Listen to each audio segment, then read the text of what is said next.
طيبتم وطابت أوقاتكم بكل خير. من الفضائية الإريترية نقدم نشرة الأخبار والمستهل بأبرز العناوين. إدارة الإقليم الجنوبي تقيم أعمالها.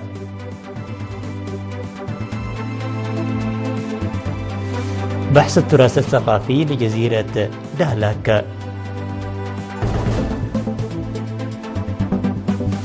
دعوة في إقليم الكاشباركا لرعاية حقوق الطفل ومحاربة العادات الضارة.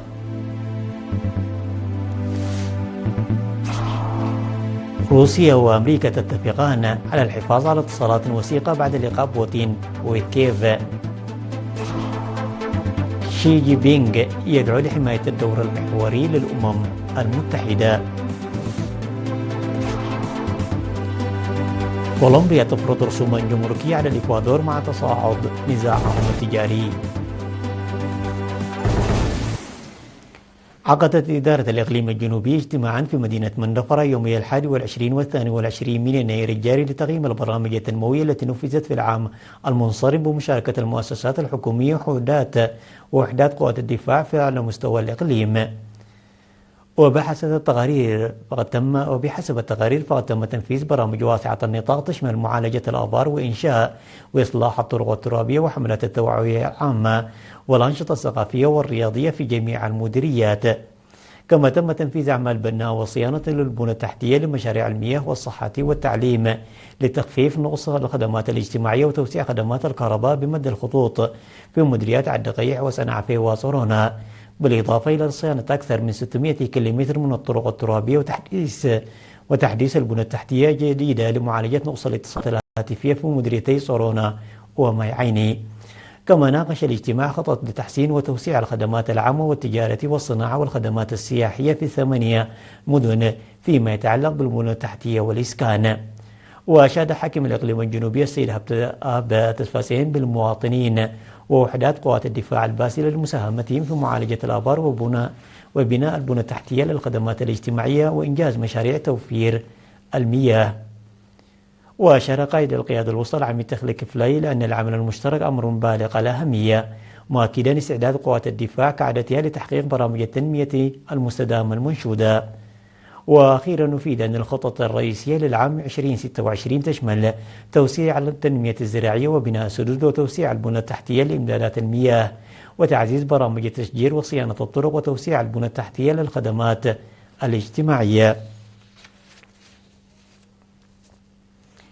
أجرى فرع الثقافة في إقليم شمال البحر الأحمر بالتعاون مع متحف الإقليم ووزارة الثروة البحرية ومؤسسة القوس والقطس حملة مسح وأبحاث تراثية في الشواطئ الجنوبية لجزيرة دهلك والجزر التابعة لمديرية دهلك.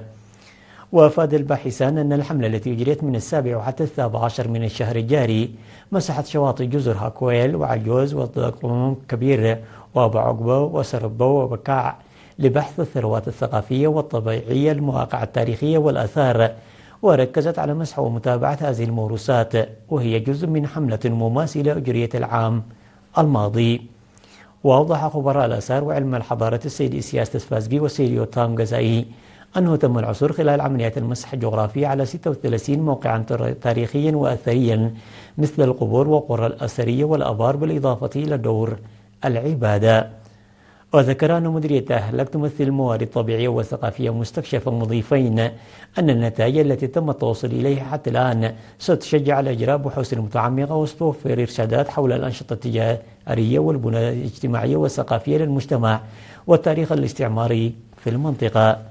يذكر أن إجراء حملة مماثلة من 24 من نوفمبر وحتى 2 من ديسمبر من العام 2025 في جزر حميلي ورماو ووسطى وكدرو وأسراتو واثنين وحارات ودحل وفراخ سقالات وسقالات وسلمى وأكون ومقداح وبالحسراء لاكتشاف الموارد الطبيعية والثقافية لقاع البحر والسواحل والمواقع التاريخية والتراثية، بالإضافة إلى إجراء مساحات ودراسات تركز على حالة الطيور والأسماك.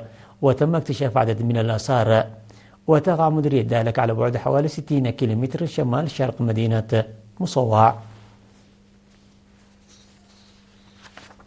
تم حصر لجان معنية لضمان حقوق الطفل والقضاء على الممارسات الضارة بما في ذلك ختان الإناث على تعزيز أنشطتها في إقليم الكاشباركا. وفي اجتماع عقد في 21 من يناير لمراجعة الأنشطة على مستوى الإقليم، أوضح رئيس لجنة ضمان حقوق الطفل والقضاء على ختان الإناث وزواج القاصرة السيد فرانكو كوبابا أن التنسيق بين وزارة الصحة والاتحاد الوطني للمرأة تحت رعاية وزارة العمل والرعاية الاجتماعية له تأثير إيجابي، مضيفا أنه من الضروري تكثيف برامج الحملات التوعوية لوجود ممارسات لم يتم القضاء عليها كليا. وبعد مناقشة القضايا المتعلقة بتعزيز أنشطة اللجان على مختلف المستويات، دعا المشاركون إلى اتخاذ إجراءات صارمة ضد أولئك الذين ينتهكون الإعلانات ويقدمون على اختراقها عمدا. وذكر حاكم إقليم القاشبركة السفير محمود علي حوري وسكرتير الجبهة الشعبية للديمقراطية والعدالة السفير محمود علي جابر على ضرورة تقييم الحملات التي يتم تنفيذها على مستوى اللجنة نظرا إلى أهميتها وتأثيرها على المجتمع. وأخيرا أشارت وزيرة العمل والرعاية الاجتماعية السيدة لؤي قبراب إلى أنه تم تحقيق نتائج ملحوظة في القضاء على الممارسات الضارة، وحثت عليه إلى اهتمام كبير لتعزيز الأنشطة الحملات واتخاذ الإجراءات التصحيحية المؤثرة. تساهم المعدات الحديثة والمتكاملة والموارد البشرية في مستشفى منفر الإقليمية المرجعي بشكل كبير في جودة الخدمات المقدمة بشكل عام وخدمات الأمومة والطفولة بشكل خاص. وذكر أخصائي أمراض النساء والتوليد الدكتور أبراهام مانييل أن المستشفى يتمتع بسنوات عديدة من الخبرة في طب التوليد وأمراض النساء، مضيفا أن قسم الفحص العام يقدم خدمات استشارية في طب التوليد وأمراض النساء وتنظيم الأسرة والصحة العائلية. وأضاف الدكتور أبراهام أنه تم وضع أكثر من 2200 أم في مستشفى بحلول العام 2025 نتيجة زيادة الوعي العام بالرعاية الطبية ما قبل الولادة. يضم مستشفى منفر المرجعي بصفوفه 2 من أكبر أخصائيين التوليد وممرضات من مختلف المستويات والخبرات ومعدات تشخيصية ومخبرية حديثة. أفاد مكتب فرع وزارة العمل والرعاية الاجتماعية في إقليم القاشبركة في الاجتماع التقييمي الذي أحرزه في 21 من يناير الجاري أنه أحرز تقدما إيجابيا في برامج الرعاية الاجتماعية للعام 2025 بشكل عام، وتلك التي تهدف إلى تحسين نسب العيش المحتاجين بشكل خاص. وقدم مسؤولو الوحدة تقارير أشاروا فيها على أنه تم بذل عمل جدير باستثناء لضمان علاقات عمل صحية واحترام حقوق الإناث والأطفال وذوي الإعاقة وكبار السن وضحايا الضغوط الاجتماعي وزيادة الإنتاجية. وذكروا أن الجهود المتضافرة بالتعاون مع الشركاء العاملين للسيطرة على الممارسات الضارة قد أحدثت فرقا بإعلان 19 إدارة ضاحية في مديرية ملقي خلوها من ختان الإناث، بالإشارة إلى أن وزارة العمل والضمان الاجتماعي قامت بعمل مشجع يركز على إعادة تأهيل المواطنين ذوي الدخل المنخفض بشكل عام وأسر الشهداء والأيتام بشكل خاص، وتوفير المواد التعليمية للطلاب والفقراء ورفع مستوى الوعي العام بالممارسات الضارة. وذكر مدير عام قسم الخدمات الاجتماعية السيد محرتاف السهية موظفو الوزارة بضرورة العمل بالتنسيق مع الإدارات لسد الأموال على شكل قروض. وأشارت وزيرة العمل والرعاية الاجتماعية السيدة لؤي قبراب وحاكم إقليم القاشبركة بالعمل المنجز، وحث على إعطاء الأولوية لسد القروض المقدمة وتقديم الدعم لأسر الشهداء لتحسين الظروف المعيشية. عقدت مناقشات حول تعزيز برامج تعليم الكبار في مديرية صورونة بحضور المشرفين المسؤولين الإداريين والشركاء. وذكر مشرف برنامج تعليم الكبار في كلمته أن 85% من سكان مديرية صورونة تمكنوا من القضاء على الأمية بفضل التركيز على برامج تعليم الكبار. وذكر بأن المراقبة والتوزيع ضروريين للحفاظ على الوعي الراسخ ومحو الأمية. وحث مسؤول التعليم بالمديرية الأستاذ سلطاني جبريوناس بدوره أولئك الذين لم يحصلوا على فرص التعليم لأسباب مختلفة على اغتنام هذه الفرصة، موضحا أن 186 امرأة تدرس حاليا في 7 مراكز. وذكر ممثل مدير المديرية السيد هايلي منقشة في كلمته الختامية الأعيان والمسؤولين الإداريين على العمل بجدية لضمان عدم وجود مواطن أمي. الأخبار العالمية بعد فاصل قصير.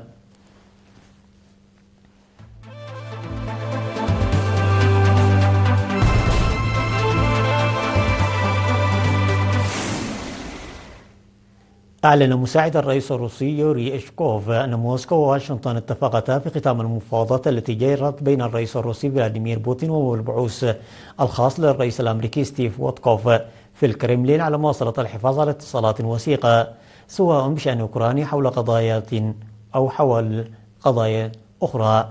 وقال إشكوف للصحفيين عقب المفاوضات أن قضايا تطوير العلاقات الروسية الأمريكية نوقشت على نحو مفهمي، انطلاقا من أن لدى البلدين إمكانيات كبيرة للتعاون في مجالات متعددة. كما ناقش بوتين ووتكوف خلال المفاوضات في الكرملين مسألة إنشاء مجلس السلام الخاص بغزة والوضع حول جرينلاند بحسب شكوف وفقا ما نقلته وكالة الأنباء الألمانية. وأكدت روسيا للمرة الأولى أنها ستشارك في مفاوضات مع أوكرانيا في أبو ظبي، وذلك في أعقاب المحادثات بين بوتين وويتكوف. دعا الرئيس الصيني شي جين بينغ الدول إلى حماية الدور المحوري للأمم المتحدة في الشؤون الدولية وحث نظيره البرازيلي على المساعدة في صون المعايير الدولية حسب ما ذكرت وسائل الإعلام الرسمية. وتأتي هذه التصريحات بعد توقيع الرئيس الأمريكي دونالد ترامب في المنتدى الاقتصادي العالمي بدافوس الميثاق التأسيسي لمجلس السلام الذي سيتولى رئاسته. ورغم أن الهدف الأساسي من إنشاء المجلس هو الإشراف على إعادة إعمار غزة، فإن ميثاقه لا يبدو أنه يحصر دوره في القطاع الفلسطيني، الأمر الذي أثار مخاوف من رغبة ترامب في إنشاء هيئة منافسة للأمم المتحدة. وبينما دعت كل من الصين والبرازيل للانضمام إلى المجلس الجديد، لم تؤكد أي منهما المشاركة فيه. وقال شي جين بينغ خلال مكالمة هاتفية مع الرئيس البرازيلي أن الصين والبرازيل قواتان بناءتان في الحفاظ على السلام والاستقرار العالميين في ظل الوضع الدولي الراهن المضطرب. أعلنت كولومبيا أنها ستطبق ضريبة بنسبة 30% على مجموعة من المنتجات الواردة من الإكوادور، وأنها ستعلق مبيعات الطاقة لها، وذلك ردا على ضريبة مماثلة أعلنتها حكومة الرئيس الإكوادوري دانيال نوبو. ويأتي تصاعد في النزاع التجاري بين الجارتين في قارة أمريكا الجنوبية بعد احتجاج علني لنوبو بشأن عجز تجاري يتجاوز 850 مليون دولار مع كولومبيا.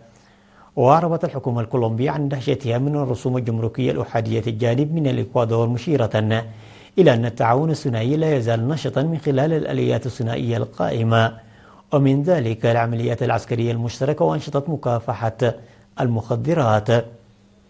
يشار إلى أنه من يناير إلى نوفمبر من العام 2024 بلغت صادرات الإكوادور إلى كولومبيا 760 مليون دولار مقابل 1.8 مليار دولار من الواردات.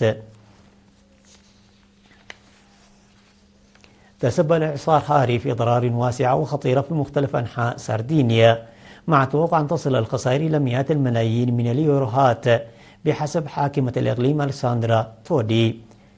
واجتاحت الفيضانات المدن والمناطق الريفية على حد سواء، فيما تعرضت البنى التحتية الحيوية لضغط شديد، ولا تزال عدة طرق رئيسية مغلقة. وقالت الحاكمة إن تقييم الآثار الاقتصادية الكامل لإعصار هاري في سردينيا يستغرق أياما، وبعض الأضرار لم تصر بعد، ولا سيما في الموانئ والطرق والمناطق الساحلية.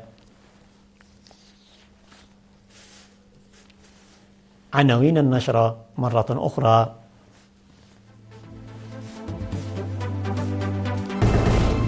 إدارة الإقليم الجنوبي تقيم أعمالها. بحث التراث الثقافي لجزيرة دهلك.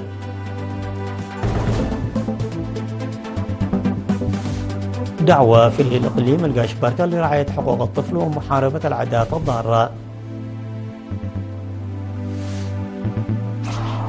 روسيا وأمريكا تتفقان على الحفاظ على اتصالات وثيقة بعد لقاء بوتين وكييف.